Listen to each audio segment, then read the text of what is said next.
has to have pets. Gosh, she wanted to know what my favorite animal is and what I want to have as a pet. That's a tough question because I love pretty much all animals. And there's a couple that are assholes, but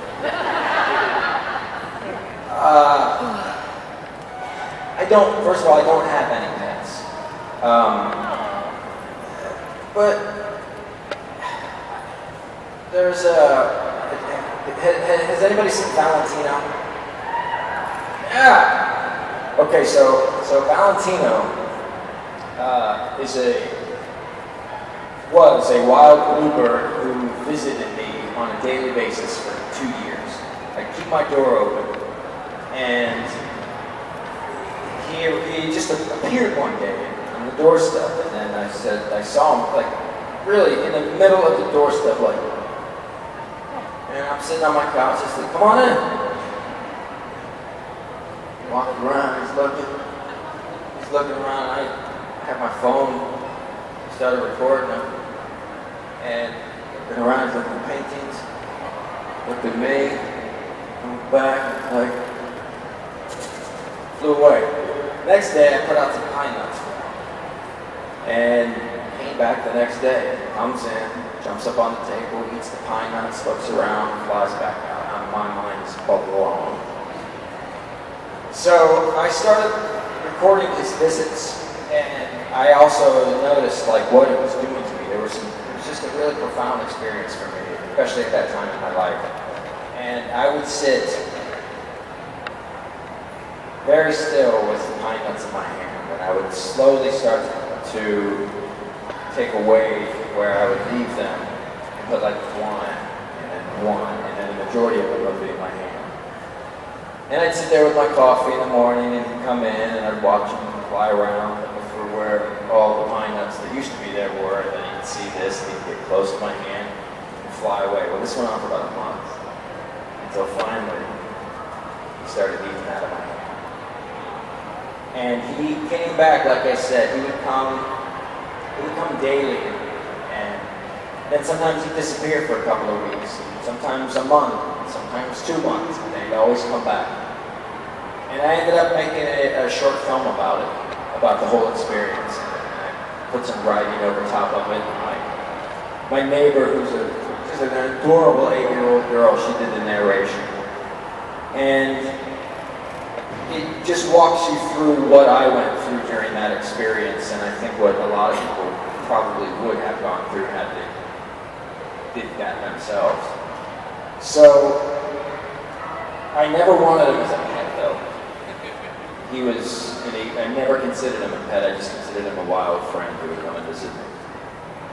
And I've since had to move from that house, and it's amazing because everybody, one of the first things that all my friends would be like, "Whoa, what's gonna happen with Valentino?" And strangest thing, I was told last November that I had to leave that house. He came in mid-November, and I told him, and it probably looked like a crazy person because it's just me and a wild bird, and I'm telling him like, I gotta move, and it's been great knowing you and all that stuff. He never came back after that. Now, recently, I've moved into a new house. It's about 15 minutes away from my old house. Day 1, a bluebird visited me. It's not him, because he doesn't eat out of my hands, but he's already, I'm there about a week and a half now, and he's already coming inside, and I'm starting the whole process over. Thank you. I encourage you guys to check out the short film. It's on Vimeo too, I think, called Valentino. Hey, how are you? Good, how you doing? Good. So I wanted to know where you draw inspiration for your artwork. A lot of places. Animals obviously is one of them, and then people are another. I've done this, been doing this one particular series called Naked and Famous for about 16 years now. And it was inspired by the first time I went to Burning Man, which was like 17, 18 years ago when it was still counterculture. Nobody knew about Burning Man. And it was, and for those of you who know what Burning Man is, it's an art festival out in the desert of Nevada, and thousands of artists from all over come and gather for a week and create this little city for a week, and it's just the most magical place on earth. There's a cashless system, there's no sponsors, everything is bartered and traded, and there's just so much incredible art out there. People make themselves up with jewelry and tattoos, hats, it's everywhere you look is a feast of the senses. And it's really hot during the day, so most people have their shirt off, and you know, the first day, because I grew up in America, I was like, and then about, 2 hours passed, and then, half a day passed, it's like, oh, yeah, duh, this is how it should be. It's hot, everybody should be able to take the shirt off. And it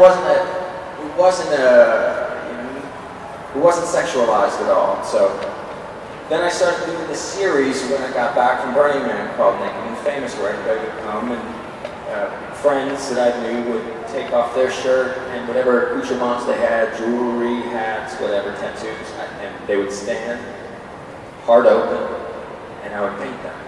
And they're life-sized portraits, and I have over 150 in that series. Yeah, try moving all those. So that's one of them, but those are the subjects that inspired me. I think what really unlocked everything for me was when I was in my early 20s. I got cast in a film and shot in Berlin, and I hadn't been to Europe, and I had dabbled in painting before I went to do this film. And I asked them to pay me cash and fly me out of Prague 2 months later. So I took that cash and I backpacked Europe by myself. And it was the longest and the longest I've been away from home and the farthest I've ever been away from home. And there were no cell phones back then or anything, so I'm just getting lost in Europe. And there were some times where I'd go a day or two without talking to people because I'd be in a country where I didn't speak the language. But what always spoke to me was paintings. I'd go into these museums and I would see a painting and something would stir. And a lot of the times it was a subject that I connected with. And I'd see the strokes. And then I'd look down at the date and it's from the 1600s or 1700s, 1800s. This artist and subject is long dead, yet this piece of art, this creation is stuck around. And here's this kid from Indiana who doesn't suddenly feel so lonely anymore because he's connected with a piece of art. I thought, this is the kind of game that I want to play when I get back home. So when I got back from that trip, I haven't stopped painting since. Thank you. All right. Hello again. Again, awesome time at karaoke. One of the best I've seen in almost a year, so. This kind of piggybacks off the last two questions, because I saw your artwork. I am a turtle mommy. I have 5 turtles at home, so I saw your turtle painting. I can't afford that. Do you have prints of the turtle?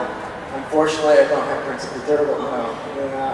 I saw one. I was like, oh my god, I want it, and then I saw the price. So sorry. No. Do you have them online or anything? Prints online? Yeah. Do you sell any other prints online that I can get shipped for me or something? Not of the turtle, unfortunately. No, I have, I think the only prints I have right now are the ones that are displayed. Will you post it if you decide to do a website for that? I will, yeah. No, I have a website, but I don't have, if I do prints of the turtle, for sure I'll post it, yeah. For sure. Yeah, no, because I loved it. As a turtle lover, I wanted it, and I didn't see any prints out, and I thought maybe you might have had it, online or something where I could order it. No, yeah, with the way prints work, I don't do the sort of,